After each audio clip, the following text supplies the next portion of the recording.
Depression. When silence weighs more than sound. They are pains that don't scream. They simply exist, heavy, persistent, clinging to the soul like a shadow. Depression is that pain, invisible yet brutal, silent yet devastating. And although it affects more than 280 million people worldwide, World Health Organization 2023, it remains one of the most misunderstood illnesses of our time. For too long, we talked about depression as weakness, lack of will, or a modern fad. Science has shown it is, in fact, a complex medical condition involving body, mind, and environment in an off-balance dance. 1. What depression is, and what it isn't. We all feel sadness. It's human. A breakup, the loss of someone dear, a failure. Those feelings are normal responses and usually pass with time. Depression doesn't pass like that. It settles in. Clinical diagnosis, according to the DSM-5, requires at least 5 persistent symptoms for 2 weeks or more, including depressed mood most of the day, loss of interest or pleasure in activities, anhedonia, sleep changes, insomnia or hypersomnia, appetite and weight changes, fatigue, slowness, lack of energy, poor concentration or indecision, feelings of guilt or worthlessness, recurrent thoughts of death or suicide. These aren't just bad emotions, they're signs of a breakdown in the brain's emotional regulation system. Depression is physiological and psychological. It affects the whole body, from the nervous system to the immune system. 2. The depressed brain. What's happening inside? The human brain is extraordinary and sensitive. In depression, it literally changes.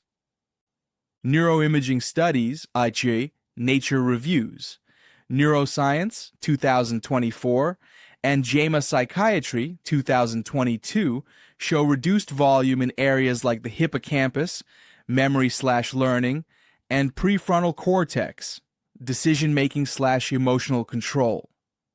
These structural changes reflect a cascade of processes neurotransmitter dysregulation, especially serotonin, dopamine, and norepinephrine, pleasure, motivation, calm. Overactive stress axis. The HPA system releases excess cortisol, which can damage neurons over time. Chronic neuroinflammation, elevated inflammatory cytokines, EAG, IL-6, TNF-alpha, affect mood and cognition. Miller and Raisin, 2023, Nature Reviews Immunology. Impaired neuroplasticity, reduced capacity to adapt and form new connections. BDNF levels drop during depressive episodes. In short, the depressed brain isn't the same brain as before. It processes the world more slowly, less optimistically, and with reduced resilience to stress. 3. The groundwork that sets the stage. No one catches depression overnight. It results from multiple forces converging. Genetics, clear heritability. Children of parents with depression have up to 3 times greater risk. Kendler et al., American Journal of Psychiatry, 2022. Environment and life events, childhood trauma, losses, isolation, abuse, unemployment. Biological factors, hormonal imbalances, e.g., thyroid, poor sleep, systemic inflammation. Thinking style, cognitive psychology shows a bias toward negative interpretations, fueling self-blame and hopelessness. Depression is like a fire fed by crossed wires. Biology, environment, thoughts, circumstances. 4. How it shows up. Day to day. Life under depression loses color. Mornings are gray even when the sun is bright. The body feels like it weighs tons. Simple tasks, showering, answering a message, opening the window, feel like marathons. And worst of all, you know you should do something, but you can't.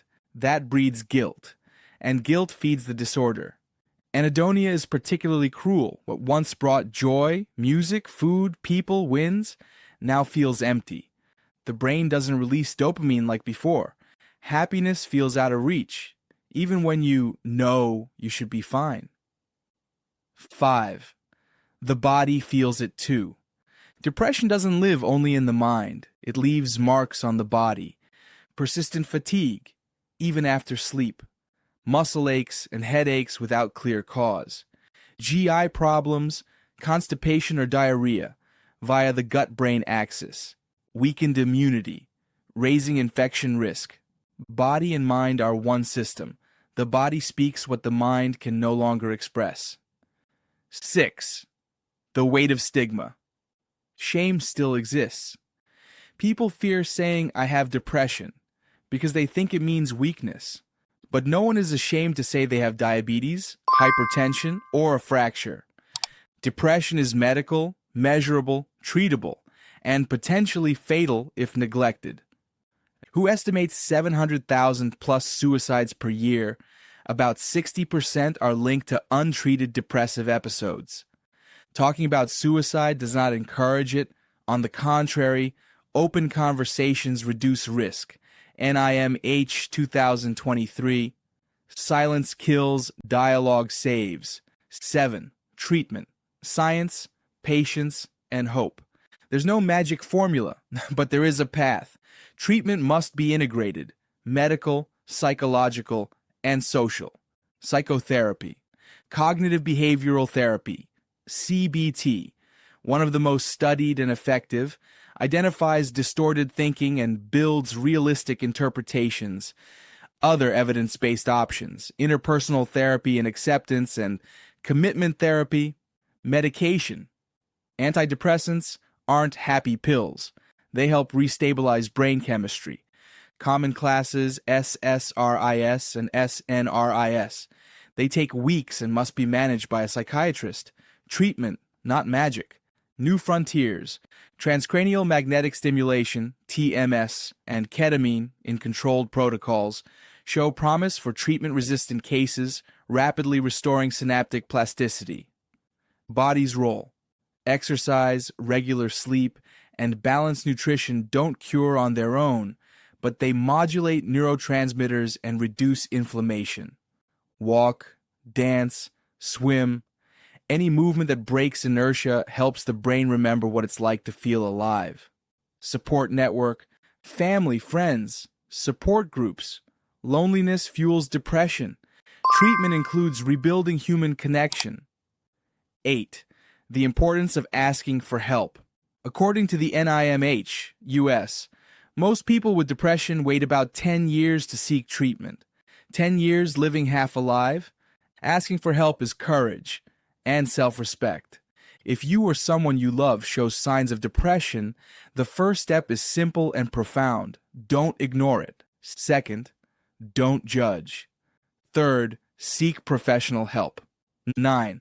What depression can teach. Depression is cruel, but it can reveal what needs to change, personally and socially. It exposes the insane pace of modern life, the lack of pauses, the culture of performance.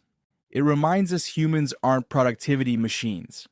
We're bodies with souls, with limits. With empathy and science, depression can become a turning point. We don't romanticize suffering, but we recognize awareness can grow from it. 10. Practical map. So, what now? Information heals, action saves. After understanding depression, look at what each of us can do for ourselves, others, and our communities. A. For those who are depressed, seek professional help. Psychiatrist, psychologist, community clinic. There are accessible options. Don't blame yourself for not snapping out of it. That's a symptom, not a moral failure. Start small. A shower, a short walk, a decent meal. Micro steps create momentum when energy is low. B, for family and friends. Listen without judgment. Don't compare to your experiences. You'll get over it helps less than "I'm with you." Help with the practical. Schedule an appointment, go along, check if they've eaten. Watch for risk signs. Talk of suicide, sudden isolation, extreme apathy. These are cries for help. not drama. C, for society, workplaces, schools, networks. Reduce stigma.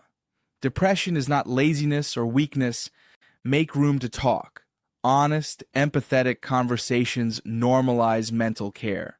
Ensure access, public policy, workplace health programs, and education campaigns save lives. Hope always. Depression does not define you. It isn't weakness nor destiny, it's an illness.